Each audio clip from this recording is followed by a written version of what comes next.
going to be Dr. Mona Abdel Aziz. She's the Director of Public Health at Warrington Borough Council. Manchester. Warrington Borough Council. Warrington Borough Council.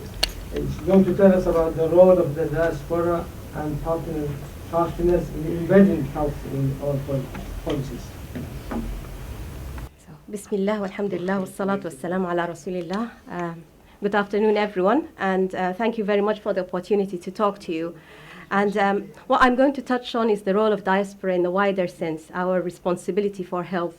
And the morning session actually focused on our role of diaspora in our host countries. I'm going to talk about our role of diaspora in our original locations. And while I will give some examples from the Sudan, it will be relevant to other countries as well. Actually, health in all policies is a global movement. It has been declared in Helsinki and led by the WHO that health is the domain of everyone. It's not just the domain of medical field, nor is it the domain of just the health sector.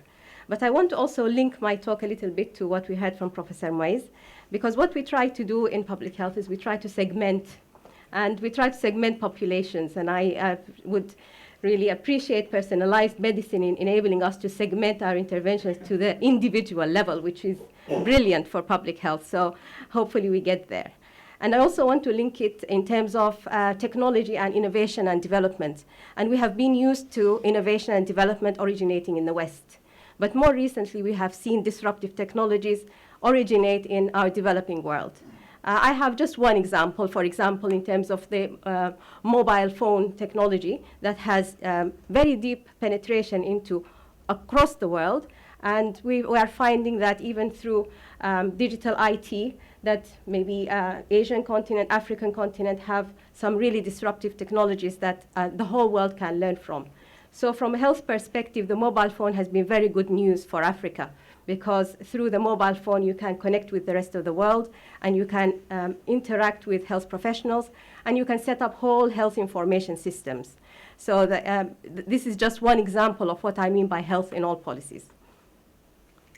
So in my presentation, I'm going to touch very quickly on a few principles. These principles are well known, and they are not to be challenged. But I will move on to some assumptions that I have personally made. You may not agree with my assumptions. I will try and put in some examples as to why I believe that this assumption may be correct and may hold. I'm also going to give some examples of good practice. I will use example from Sudan, but I will also talk about system leadership, and Mayada opened her talk, ended her talk by talking about adaptive leadership. And I will finish by recommendations for all of us. For all of us in the room, for all of us who are listening from outside the room, recommendations for all diaspora, not just in the health sector, and for partners, local partners in our home communities all around the world. So one of my principles is there's always two sides to a story. So you could see a young lady here, or you could see an old woman. Actually, these two, you could see them both. But sometimes when we hold one viewpoint, we can't see the other side of the story. That's when we become dogmatic, that we have our own version of the truth. And one example of that is how we perceive health and illness. You can consider health is just being the absence of illness, but the World Health Organization has advocated for many years, as we have all, that health is a composite sense of well-being, and it is not just the absence of disease. Another principle is that we are interconnected, and we will have heard of the 6 degrees of separation, the fact that I can connect with anyone else in the world in 6 steps. So if I can connect with you, your connection with someone else, you can get me to anywhere in the world. So we can reach out to our local communities through the 6 steps of degrees of separation. And this is also about how we intervene. So our interventions have also got 6 degrees of separation. So this interconnectedness of the world is a global movement, and we heard earlier about the global citizen. So again, for me, this is a principle that we can use to our advantage. And because we are connected, it doesn't matter which discipline we come from. So the health has many determinants. Some of them are social and environmental, as Mayada has said. Others are behavioral and personal, as Professor Mais has said. But in our different sectors, whether we come from the business economy sector, or from housing, or from agriculture, or from economy, everything that we do has an impact. And that impact can be one that we can identify and we can agree beforehand, but there are also unintended consequences. So instead of moving from A to B in 6 degrees of separation, we can find ourselves at some random spots on this network unintentionally. So this, again, is a principle about the fact that we are interconnected, that health has wider determinants. Our interventions have sometimes intended consequences, which is great, but very many times we have the side effects.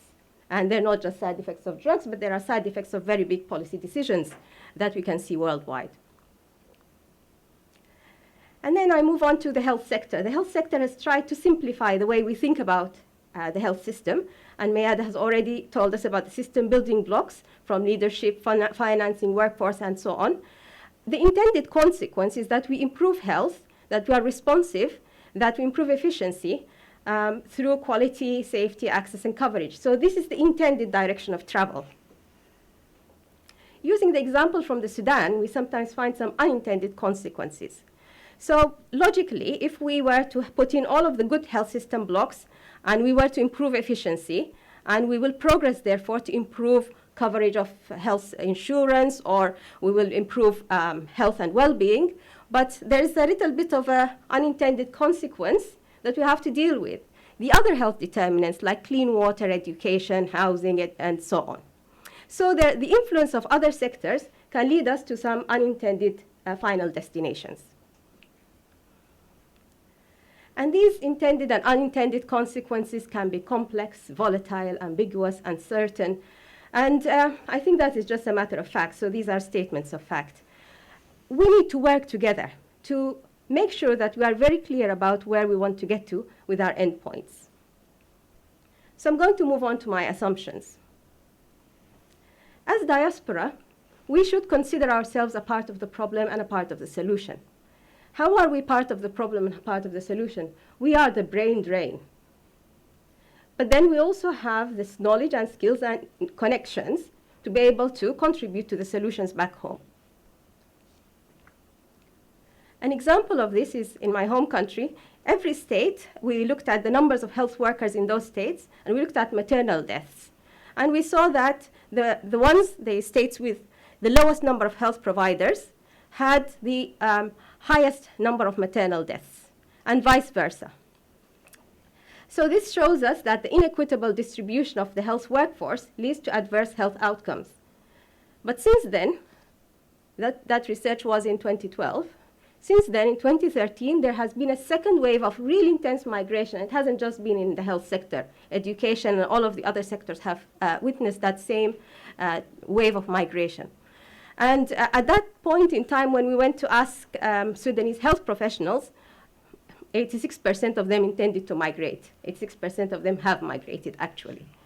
And the projections over the next few years is that it becomes less and less optimistic. Why is that? That is because the economy has had an unintended consequence on health. A second assumption, role of our partners. We have to be working together. The program is that together the world is better. So together for health means that we have to work together on environment, economy, transport, information, so all of us in this room and everyone who is outside of the room. As an example, I'm going to use the health insurance in the Sudan. The challenges that they face currently is that some of them are within the health system. It's about medicines and new technologies and stuff, but there are wider system issues of inflation, subsidies, and the price of the dollar, availability, and migration of health professionals. I already spoke about the impact of mobile health in my introduction, so this is just another example of how together we can develop new solutions that are disruptive. So there are now new mobile health solutions and new mobile money solutions. What does mobile money have to do with health? Well, of course, if you can pay your health workers remotely and you can have transactions that are sort of remote transactions, then that is definitely good for health. So my third assumption is that there are solutions for health in all policies that can improve health for everyone. Sometimes the solutions are put forward by others. So if someone in your network contacts you and you're not ready for it, remember the 6 degrees of separation. We should embrace these solutions, whether they come from the media, from the public, or from our worst critics, actually our best critics. I know that I'm running out of time, so this is just one example of looking at the intended and unintended consequences of the refinery business, petroleum refinery in Sudan. This again is an example of good practice. And so the way that was assessed was a procedure which involved all stakeholders in a health impact assessment. Similarly to health impact assessments of the petroleum industry, we have health inequality assessments that can be done alongside it.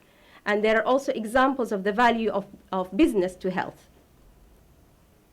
So as experts, we should accept that there are solutions that are grown elsewhere, that they are more likely to bed in and have local ownership. I notice that time is up, so I will not dwell on any of these. I think that there already is good practice in health in all policies. The global health strategy in the Sudan was co-developed by a range of stakeholders. A health in all policies initiative is taking place in the Sudan now, building on at least 5 years of a national health sector coordination council. But that only meets twice a year. What we need is day-to-day working collectively to deliver on a roadmap. So my recommendations, and these are my last slides, that as the diaspora and we are part of the solution, we should manage our returnships. Maybe we could have an initiative through us or through ourselves where we are always there in the Sudan, where I'm only there for a month and then Mad is there for the following month, and 12 people can on a rota. It's for the third month. It's public health now. Just maintaining a presence there, a continuous presence, not necessarily by the same people, but at the same time that we would have someone from agriculture, economy, IT, business, health, all there at the same time. We can continue to do what we've been doing for the last 15 years, remote advice, strategic visioning, and so on. But I think the biggest thing we can do is that we can support the voice of others. That when the other is saying something that we don't agree with, they have a grain of truth. We should let go of my resource and move to our common interests. And I will end here. Jazakumullah khair. Alhamdulillah.